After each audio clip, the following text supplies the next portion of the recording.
Investment होता है।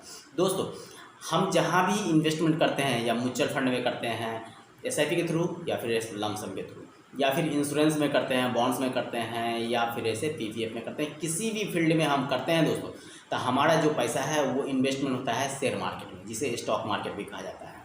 तो मेरा बताने का मेन पर्पस ये है कि अगर आप लमसम के थ्रू ऐसे इन्वेस्टमेंट करते हैं तो सबसे पहले ऐसे देख लें कि हमारा मार्केट का क्या पोजीशन है, कहीं हमारा मार्केट ऐसे कुछ दिनों में डाउन तो नहीं जाने वाला है, ऐसा कुछ ऐसा क्राइसिस या फिर ऐसा कुछ भी हमारे ऐसे देश में कुछ तो होने वाला तो नहीं है। उस हिसाब से आप ऐसे इन्वेस्टमेंट कर सकते हैं दोस्तों। ये भी देखें कि जो हमारा निफ्टी 50 है उसका कंडीशन क्या है। निफ्टी 50 अगर डाउन जाने वाला है, कुछ ज़्यादा ही बढ़ गया है, तो वो कुछ दिनों में डाउन जाने वाला है दोस्तों। तो आप कुछ दिनों वेट कर सकते हैं इन्वेस्टमेंट करने के लिए कि जब हमारा निफ्टी 50 से कम हो जाएगा, तो अगर हम उस समय इन्वेस्टमेंट करेंगे तो जो भी हमें म्यूचुअल फंड का यूनिट मिलेंगे दोस्तों, वो हमें ऐसे कम प्राइस पे मिलेंगे। जब भी निफ्टी ऐसे ग्रो करेगा तो म्यूचुअल फंड का रेट ऐसे ऑलरेडी ग्रोथ में चला जाएगा, हमें परसेंटेज ऑफ ग्रोथ ऐसे ज़्यादा से ज़्यादा ऐसे मिलेगा।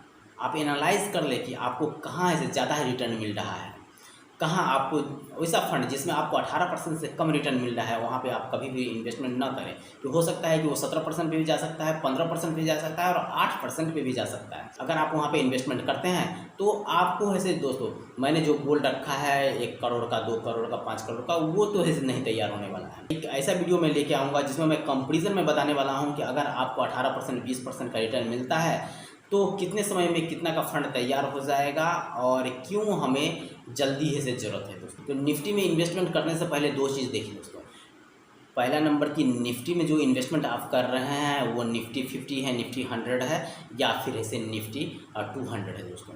अगर आप निफ्टी 50 में इन्वेस्टमेंट करते हैं तो जो हमारा फंड मैनेजर होता है वो हमारा ऑल टाइम के लिए, अगर हम 20 साल के लिए ड्यूरेशन रखें तो 20 साल के लिए हमारा ऐसे निफ्टी 50 में ही इन्वेस्टमेंट करेगा। मतलब जो भी हमारा कंपनी, जो भी शेयर मार्केट की कंपनी निफ्टी 50 में आती है उसमें ही हमारा पैसा इन्वेस्टमेंट होगा, चाहे वो कंपनियाँ ऐसे लॉस में जाए या ऐसे प्रॉफिट में जाए दोस्तों।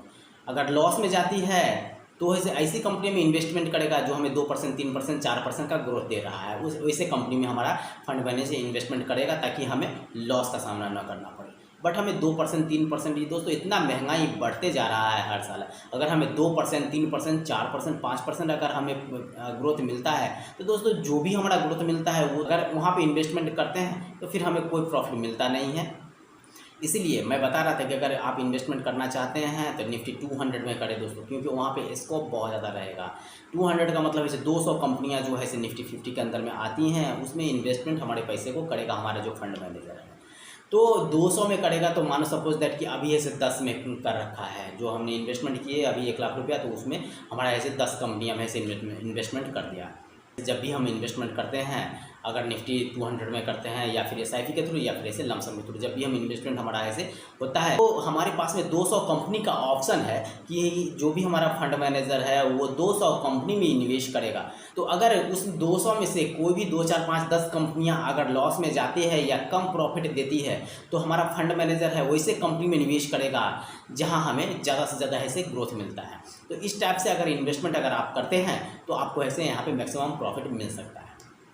दूसरा पॉइंट की अगर हम बातें करते हैं तो दूसरा पॉइंट में दोस्तों कौन सा ऐसे आप कैप ले रहे हैं, स्मॉल कैप ले रहे हैं, मिड कैप ले रहे हैं या फिर ऐसे लार्ज कैप में इन्वेस्टमेंट कर रहे हैं। जहाँ तक मैंने एनालाइज किया है कि लार्ज कैप में इन्वेस्टमेंट करते हैं तो कम रिस्क होता है, बट वहाँ पे आपको परसेंटेज ऑफ ग्रोथ भी ऐसे कम मिलते हैं, 8%, 10%, 15% दोस्तों ऐसे मिलता है दोस्तों। अगर हम मिड कैप में इन्वेस्टमेंट करते हैं तो 15%, 16%, 17%, 18%, 20% तक ऐसे मिल जाता है। और बहुत कम ऐसा केस देखा जाता है जिसमें ऐसे हमें रिटर्न ऐसे 25% से ज़्यादा मिलता है। अगर हम स्मॉल कैप में इन्वेस्टमेंट करते हैं दोस्तों तो यहाँ पे हमें 20%, 25%, 30%, 40%, कभी कभी हमें दोस्तों 100, 200% ऐसे हमें रिटर्न मिलता है। ये डिपेंड करता है शेयर मार्केट दोस्तों, कौन सी कंपनी में हम निवेश करते हैं और कौन सा ऐसे फंड हमने ले रखा है और कौन सा फंड है इन्वेस्टमेंट हमारा होता है। तो हमारा अगर फंड स्मॉल कैप में है तो हमें यहाँ पे मैक्सिमम ऐसे ग्रोथ मिलता है दोस्तों, क्योंकि जो भी स्मॉल कैप कंपनियाँ हैं अगर आप वहाँ पे देखते हैं तो साल में दोस्तों ऐसे 100% 200%, 500% का ऐसे रिटर्न ऐसे मिलता है। जैसे कि अडानी पावर की बातें करते हैं दोस्तों, तो अभी कोविड के समय में हमने देखा कि 25 रुपया शेयर पड़ा, पर शेयर 25 रुपया चला गया था। अभी अगर देख रहे हैं तो 412 रुपया शेयर का प्राइस है दोस्तों। आप सोच सकते हो कि एक साल में हमारा कितना परसेंटेज ऐसे हमारा पैसे ऐसे वहाँ पे हो चुका है दोस्तों। इस तरह से अगर आप इन्वेस्टमेंट करते हैं, स्मार्ट इन्वेस्टमेंट करते हैं, तो आपको ऐसे कहीं ना कहीं